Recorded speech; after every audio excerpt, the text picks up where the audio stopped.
I'm Dana Perino, and this is Perino on Politics.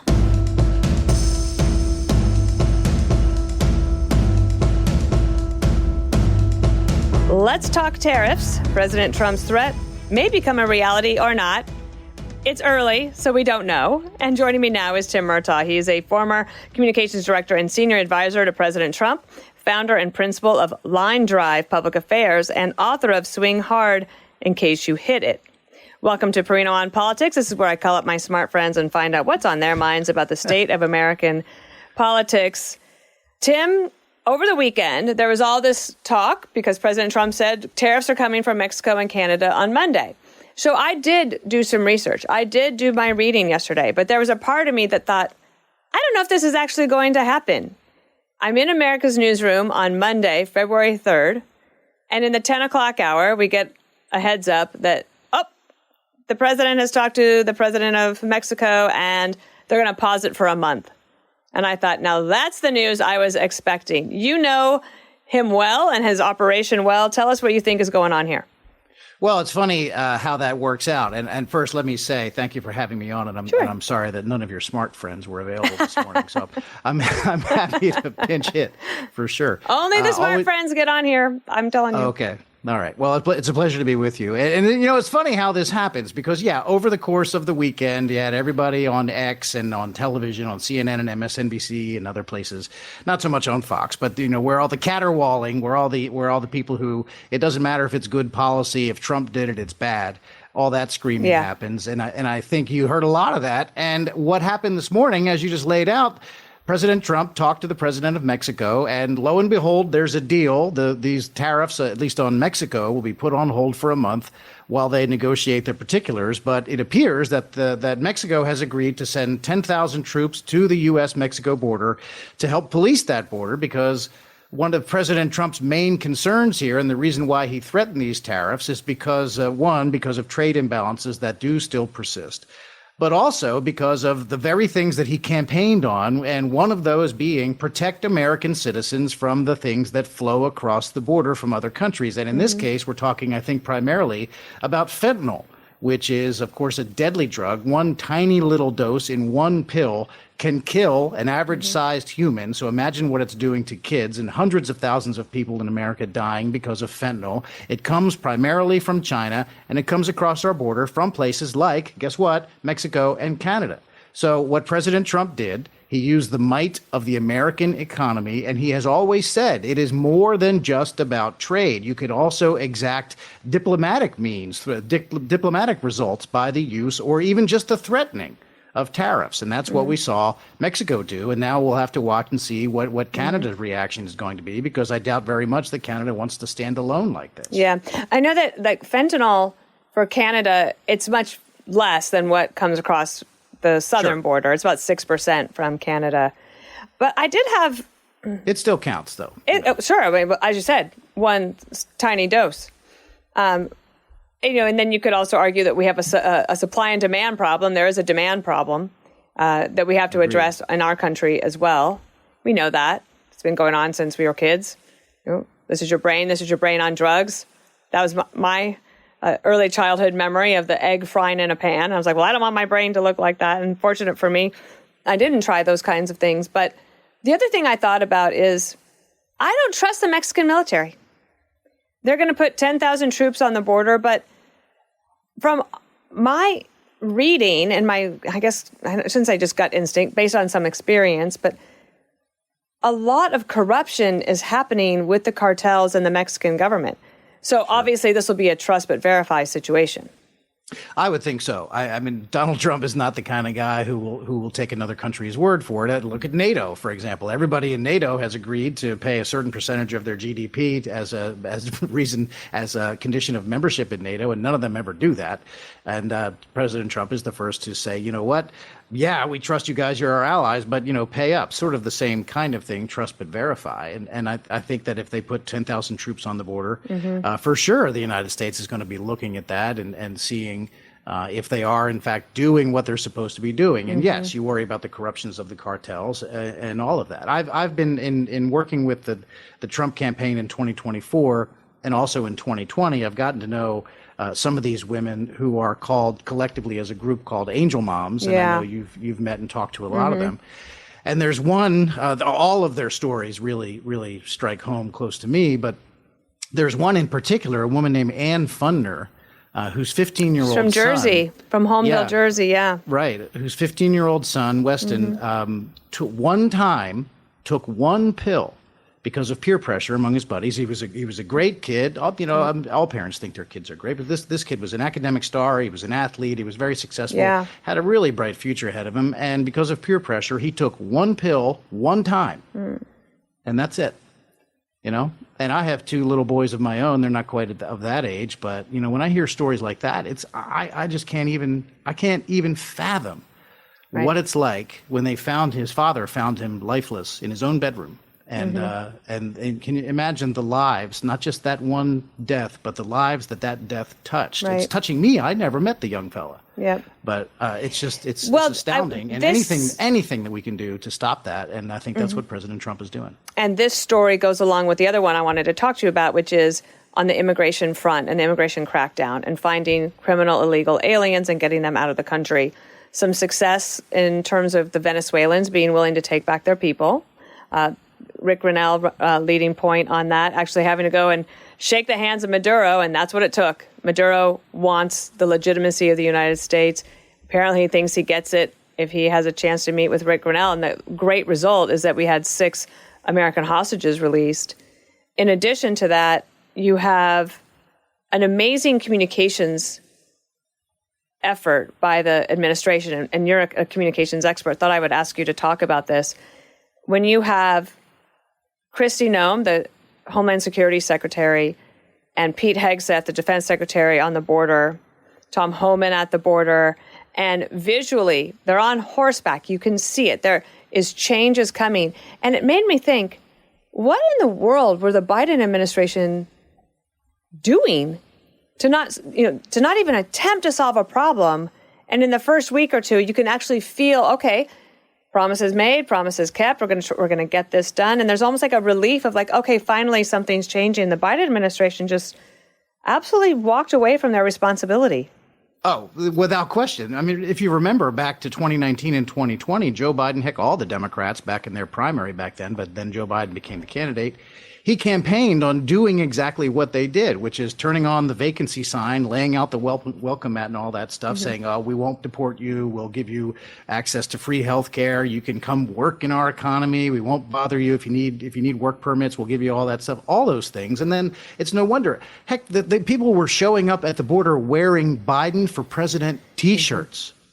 And telling that we came because Joe Biden said that he would let us in. So it really is remarkable what happens when you actually pay attention to a problem and do things to address the problem. And that's exactly what President Trump is doing by the people that you mentioned, Pete Hegseth.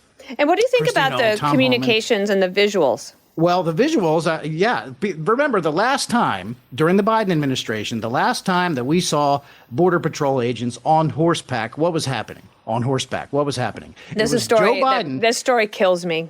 Right. It was the crazy left online, and then the president of the United States picked it up.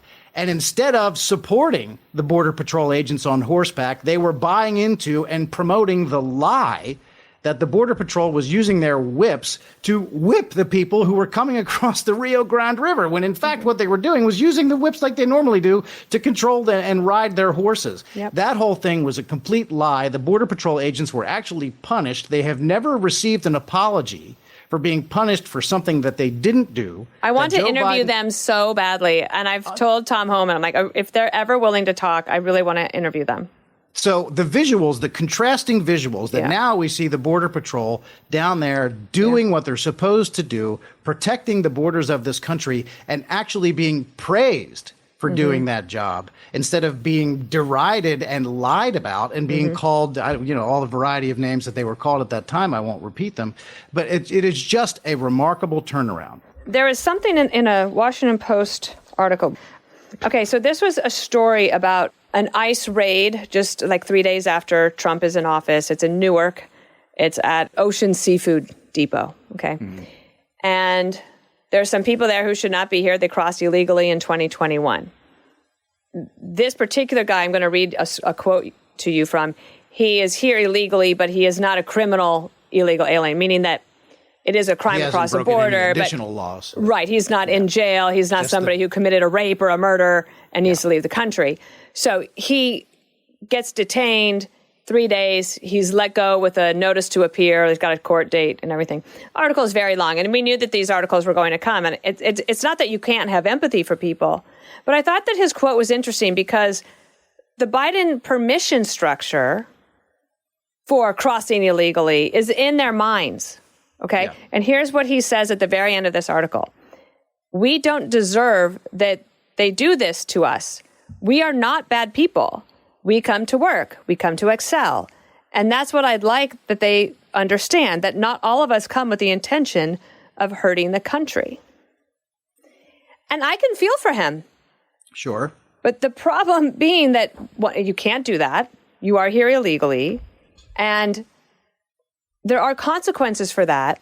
But the consequences really, I do think, for the Democratic Party and for Joe Biden in particular, and Kamala Harris, the fake borders are, they led these people to this position that they think that it's okay to be here. And that just really isn't right. And now what you have in terms of this visual demonstration, the messages going out to the deterrence is don't come. Right. Yeah, and I think the key is in one part, the last part of that quote is that he said that we don't come here to hurt the country. We're here to help the country. Well, how on earth are the people who are supposed to tasked with protecting this country? How are we supposed to know that? We don't know. I used to work for a member of Congress who was very much a hardliner on immigration policy, and he used to say, "How do you separate sugar from salt? You can't. When it's all mixed together." That's a great.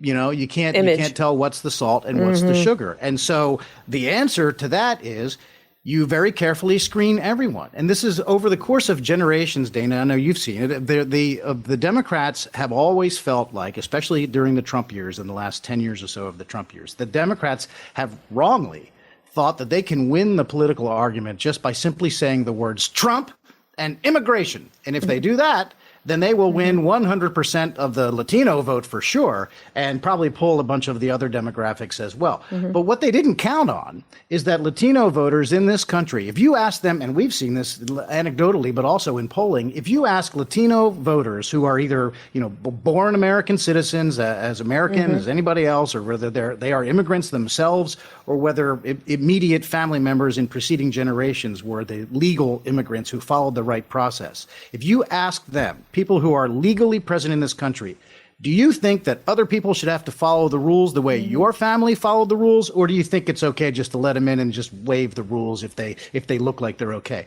And they say, heck no, we followed the rules. Everybody else should have to follow the rules too. The Democrats have been on the wrong side of this argument for 35 years or more, and they still don't get it. They still don't get it. They just got their butts kicked in the 2024 election. And what are they doing? They are rerunning the same fight that they just lost, not even 4 months ago. They got handed their hat. And they're electing, if you look online and if you watch, I wouldn't recommend this for your listening audience, but if you can stand listening to MSNBC for about 60 seconds, you will hear the same caterwauling that went on prior to November 5th, 2024. They're doing it again. They don't understand. They are on the wrong side of this issue. It's common sense. It's law and order. There is not a country on earth other than the United States where people can illegally cross the border and just hang out in that country for an unlimited period of time, and the authorities in that country don't care. Not one other country on this planet except for the United States, and that has come to an end, and the left just doesn't know what to do about it. This is why I have people like you on my show, because you do the best segues into the next segment. We'll be right back with more Perino on Politics. And we're back with Perino on Politics over the weekend with Tim Murtaugh as my guest. Tim, the chairperson for the Minnesota Democrats, won a DNC election and will now be the chairperson of the DNC. His name is Ken Martin. He's a pretty progressive dude. And I had Faz Shakir on America's Newsroom today. He used to work for Bernie Sanders. He was also in the running. He came up short. He said that he was hoping to get the party to focus back on he called it a pro-worker, pro-union message. That is not what they voted on over the weekend. And I wonder what you think about the trajectory for the Democrats at this point. You know, like it is a good segue from the last segment, because I was just saying that the Democrats don't seem to have learned any lessons from getting actually absolutely demolished just in November 4 months ago. But they have not. They clearly have not learned any lessons. Here we had, you know, they thought back when they put Tim Walz on the ticket with Kamala Harris, who's obviously the governor out there, governor of Minnesota. They thought that this guy, he's a manly man, he's a Midwestern man, and he can show he can really give Republicans a run for their money. So not content with being embarrassed by that selection, they've decided to turn the entire party over to the same Democratic Party apparatus that produced Tim Walz. And this guy is he's the former chairman of the Minnesota Democratic Party now, because now he's become the chairman of the DNC. But this looks like more of the same. And they do have, I think, a lot of Democrats who are thinking clearly and are smart about things. They understand the coalition that Donald Trump put together when he won this most recent election. You want to talk about working people? Donald Trump won the union vote, union workers, to the point where the Teamsters, you know, he won the rank and file by landslide numbers, the people who are actually union members.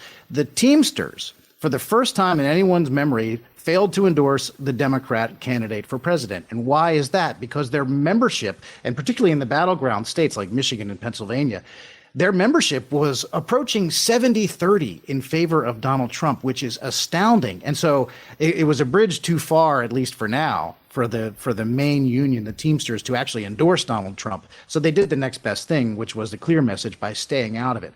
The Democratic Party has lost working people. Donald Trump, it's incredible the connection that a billionaire real estate developer has with working people of this country. And it's because of the policies, and it's not just talk. When we talk about tariffs and how he's protecting when he talked about how bad NAFTA was, he talked about how NAFTA gutted the manufacturing industry and the American automotive industry, and he's backed that up. Now he put in a new trade deal to replace NAFTA. He's talking about tariffs now, which are both to protect the American economy and American workers, and also control the flow of drugs into this country, like we just talked, and the illegal immigrants. All of that.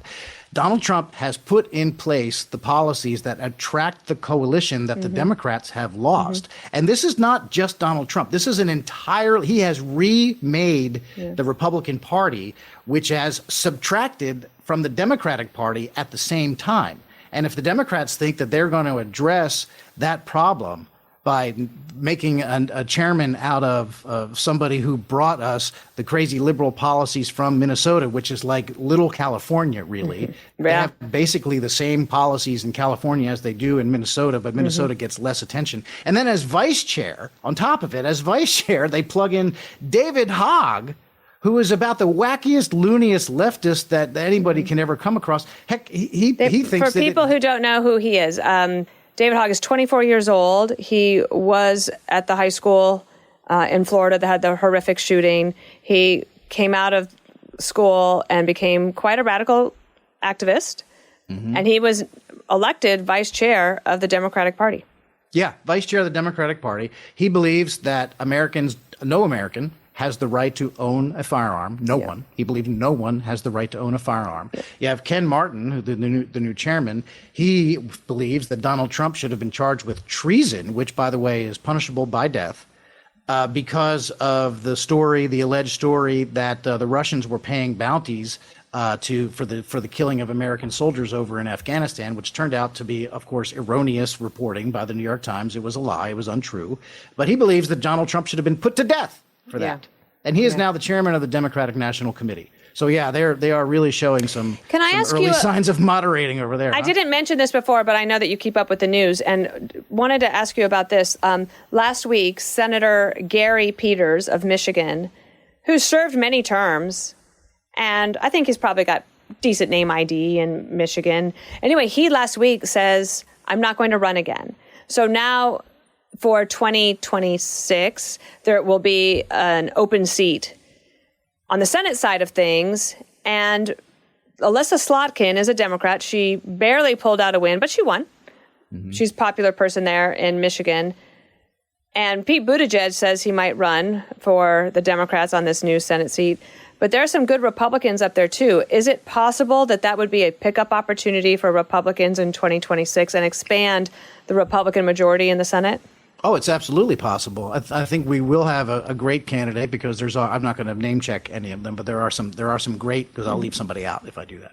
I'm off the top of my head, I could name them, but then I thought I don't want to do that either. Out. I did see Tony Dungy said he's not running. Yeah, okay, we know that. Okay, we'll cross him off the list. Yeah, but it's entirely possible that that's a pickup. That's a state that President Trump just won. It's a state that I think President Trump won because of that new coalition in the Republicans, and also because of his, I think, firm defense of the auto industry and saying, you know what, they tried to hide it, but they wanted the Democrats, and they still do. They may not admit it, but you can hold their feet to the fire.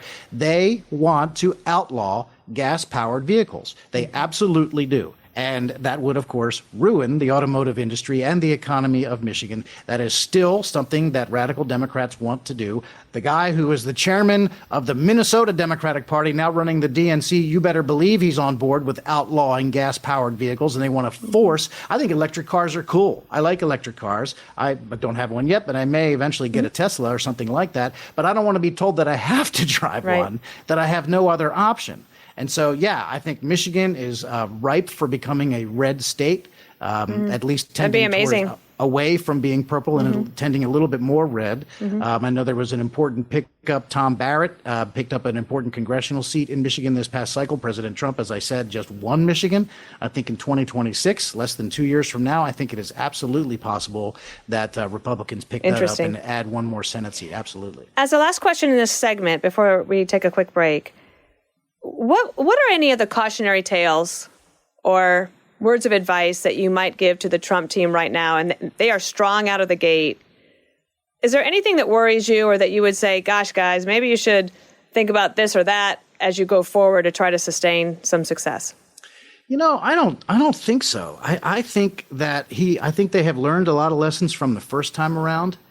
And I think that maybe the first time around, when the president had some people around him at that time who, when they did things like go strong in enforcing the border, like he campaigned on doing, like he promised he was going to do, and then you see the predictable wailing and screaming from the media and the left, I think in the first administration there might have been the temptation to say, for people to say, well, hey, let's we don't like that reaction, let's slow down a little bit.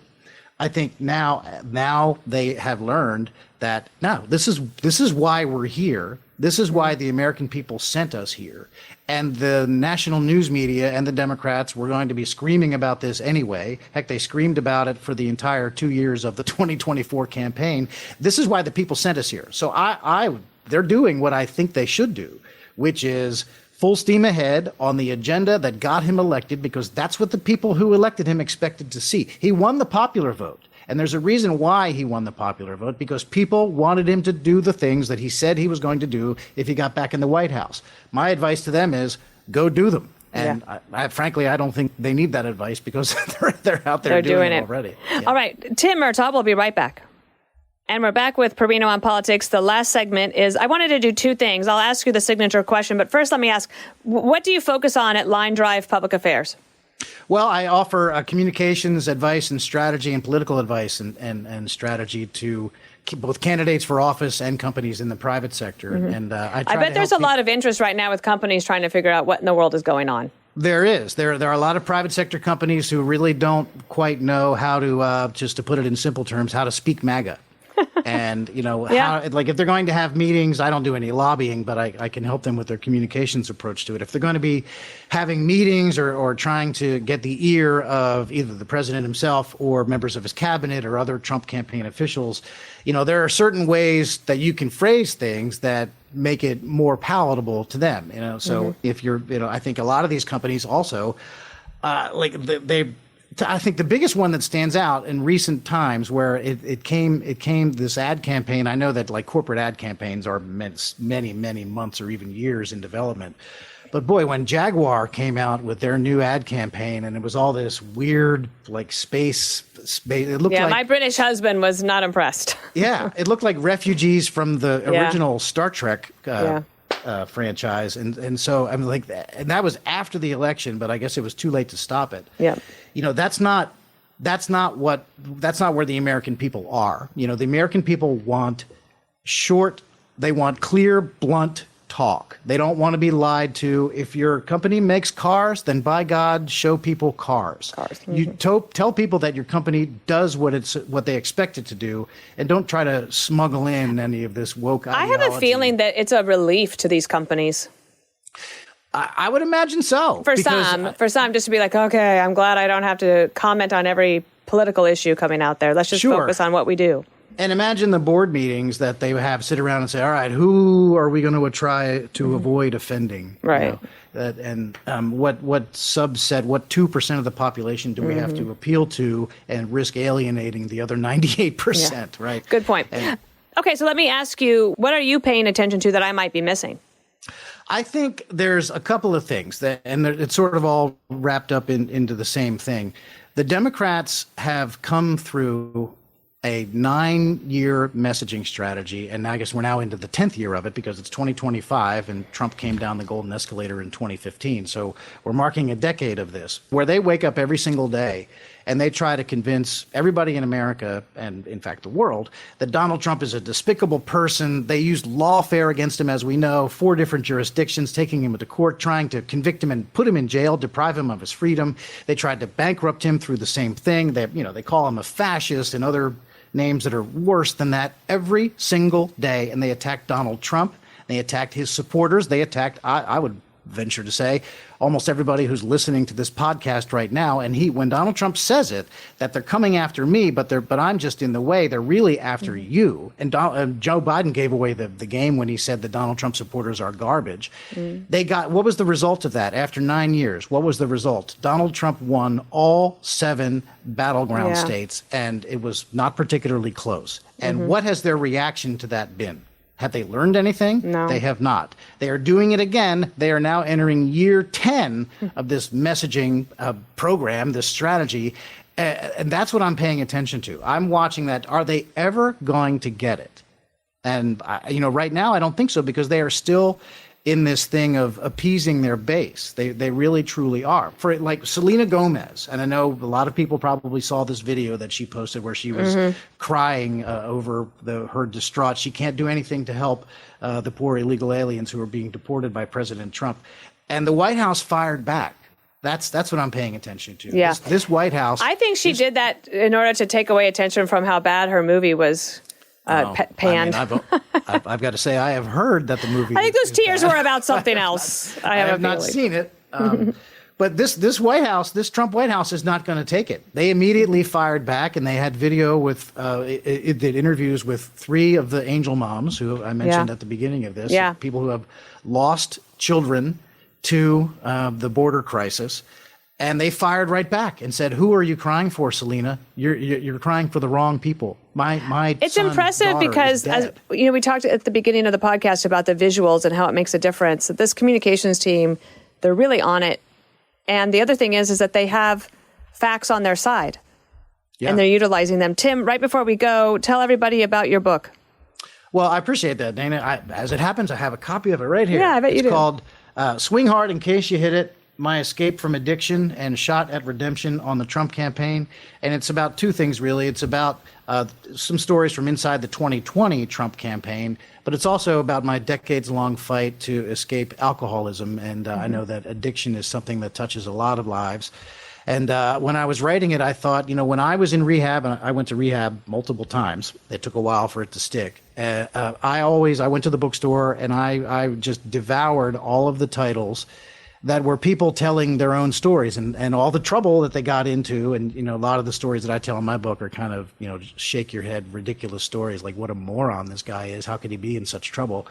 But those are the books that helped me. And I told myself, if I ever decide to write a book, that's what I would write. One about my problems and how I got through them and how eventually I escaped the whole thing, because that's what helped me. And I always think that if somebody picks this up and for the 5 minutes or even 60 seconds that they're flipping through it, even just looking at the pictures, if they don't pick up a drink during that period of time, then the book was worth writing. So it's available on Amazon right now. It came out last May, and it's called "Swing Hard in Case You Hit It: My escape from addiction and shot at redemption on the Trump campaign. And that's the title, Swing Hard in Case You Hit, is something my father used to say to me when I would leave the house to go to baseball practice. He thought he was being funny. Hey, swing hard in case you hit it. I love but it's that, actually, though. I think it's good philosophy for life, anything you're doing. Well, it was a courageous decision to write a book and to be vulnerable and a very honorable also to help others. So thank you for being a friend of mine and for being on the podcast today. Dana, it's great to see you. Great to talk to you. Thanks. Thank you very much. Keep doing what you're doing. You are an incredible asset to this country. You really are. Oh, thanks, Tim. I'm going to blush. Now I'm going to go get ready for the 5. Thanks so much, Tim. Take care. Thank you, Dana. Bye. Listen ad-free with a Fox News Podcast Plus subscription on Apple Podcasts, and Amazon Prime members can listen to this show ad-free on the Amazon Music app.